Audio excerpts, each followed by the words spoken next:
You ever find yourself on top of the world and still feel like you're stuck in a cage, locked inside a glass tower that looks down on everybody else? Yeah, that was me, Claire Hamilton, 35 years old, CEO of Hamilton Corporation, sitting alone on the 42nd floor in a conference room, so fancy it felt like a museum, watching the sun pour gold across a chessboard I never lost. You'd think having all that power would be enough, right? But sometimes I wondered if anybody ever really saw me, or if they just saw the title and the armor I wore to survive. That night, with nothing but the ticking of an antique clock for company, I heard the door creak open. In came Elijah Brooks, just the janitor on paper, but even before I knew his name, something about the way he moved caught my eye. He didn't try to be invisible, but he didn't try to stand out either.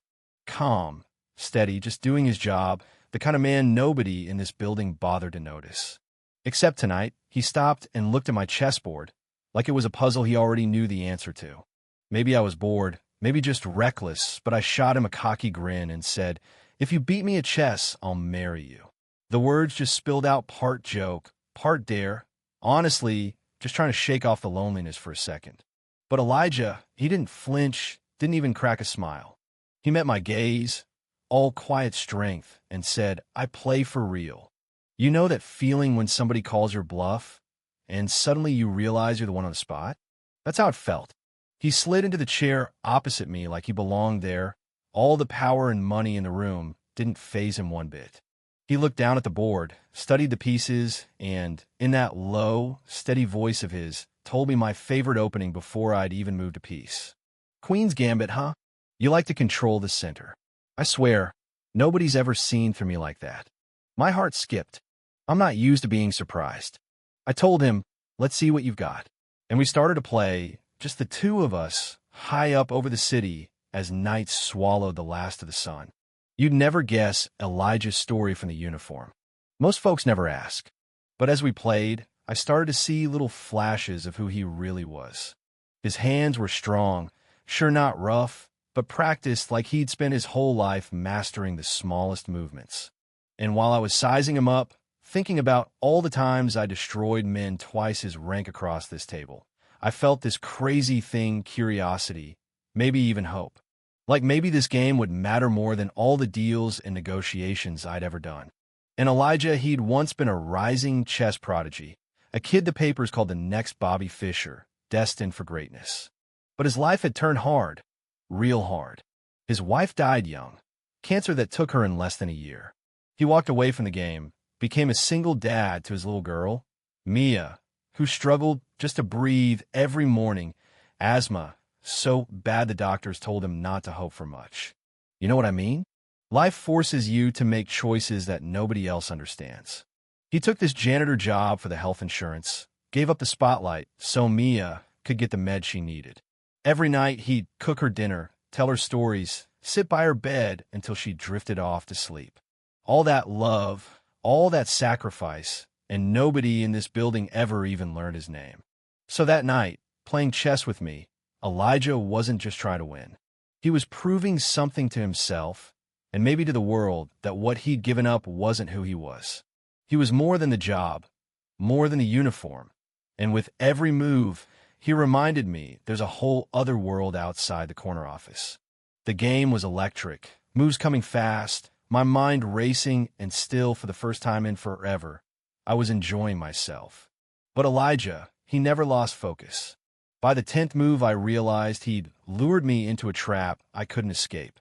It was beautiful, surgical, almost cruel in its precision. "Checkmate," he said. 2 words. I stared at that board. My king surrounded my pride in tatters. But when I looked up, he wasn't gloating, just quietly resetting the pieces, as if he'd just given me a gift instead of taking a trophy. "Thank you for the game," he said. "It's been a long time since I felt so alive." Then he left me there, alone, thinking about everything I thought I knew about power and about people. You'd think that'd be the end of the story. But the next morning changed everything. Out in the garage, I heard a kid scream, sharp and desperate. I ran, heels slipping on concrete, and found Elijah cradling his daughter, Mia, who was barely breathing. Her little chest heaving, lips turning blue. That look in his eyes, panic, and helplessness. I dropped to my knees, called for an ambulance, told security to clear the way, promised to pay for whatever it took, no matter the cost. For the first time, money didn't matter at all. Only love did. In that moment, every wall I'd built around myself started to crumble. Elijah really looked at me, not as the CEO, not as the woman who'd lost a chess match, but just as another human being desperate to save a life. At the hospital, after what felt like hours of praying and waiting, the doctor finally came out and told us Mia would be okay. Elijah broke down, tears running down his face. He thanked me, and all I could say was, "You're the bravest man I know. You did this for her, not me."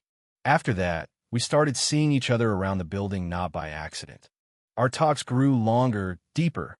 I learned about the pain he carried, about the love that never quit, even when the world seemed determined to grind him down. And somewhere in there, I found myself caring about someone for the first time in years. But the universe has a way of testing you, you know? One day I walked into work and everybody was staring at me, whispering. My phone buzzed a video of that chess match, secretly filmed, was everywhere. CEO bets marriage to janitor, loses in 21 moves. The board was furious. My father, cold and proud, called me a disgrace to the family. The press had a field day, said I'd humiliated the company, shamed the Hamilton name. Elijah, he got it worse. Suddenly, he was the punchline of every cruel joke, ridiculed for daring to be anything more than what people expected from him. And here's where things really went off the rails because I snapped. I said some things to Elijah I'll never forgive myself for. Accused him of wanting attention, of dragging me into scandal for his own gain. He looked at me, hurt deeper than I can explain, and said, "I thought you were different. I thought you saw me for who I am." Then he walked out, and the silence he left behind was deafening. Days passed. I couldn't eat, couldn't sleep, replaying every cruel word, every time I let my own pride ruin the only real thing I'd ever found. I cried for him, for Mia, for the child I used to be before I learned to hide behind ambition. I finally understood what it meant to lose everything and to realize too late that all your power can't buy forgiveness. Then one evening, as the sun set over the city, my phone rang. Elijah, desperate, voice shaking. Mia was in the hospital again, barely hanging on. He said, "Please, Claire, help me." And that was it. I raced to the ER, forced my way through every obstacle, called every specialist in the city, paid for whatever it took. This time, it wasn't about fixing my own mistakes. It was about saving a life, about loving without conditions. After hours of waiting, Mia pulled through. Elijah looked at me, tears shining, and for the first time in weeks, I saw a glimmer of trust in his eyes. "You didn't have to do this," he whispered. I told him, "I did it because I care about you both, and I'm sorry for everything I said." That night, sitting side by Mia's bed, we found a peace I thought was lost forever. You might think we got our happy ending right then, but life had more storms in store. The board tried to force me out. The media painted me as a traitor to my class. My own father told me I was no longer his daughter if I stayed with Elijah. But for the first time, I stood up for what I believed in, told the world our love was worth more than any title, any legacy. I quit my job, left the corner office behind, and chose the small, beautiful life we built together over the lonely empire I'd ruled for so long. We married in our backyard, sunlight streaming through the leaves, Mia tossing petals at our feet. No photographers, no headlines, just family and friends who loved us for who we really were. Elijah started teaching chess to kids in the neighborhood, giving hope to kids who'd never been given a chance. I found new joy in helping others, in being part of a community, in being loved not for what I could provide, but for who I am. Years later, sometimes we'd sit on the porch, watch Mia and her friends playing, and Elijah would squeeze my hand and say the best thing we ever did was believe we deserved happiness, even when the world said we didn't. And I'd lean into him and answer, and the most important thing is we taught Mia and maybe even this city that love wins when you have the guts to fight for it. So, if you're out there listening, let me ask, would you give up everything for love? Would you risk your pride, your reputation, your comfort just to be with the one who sees the real you?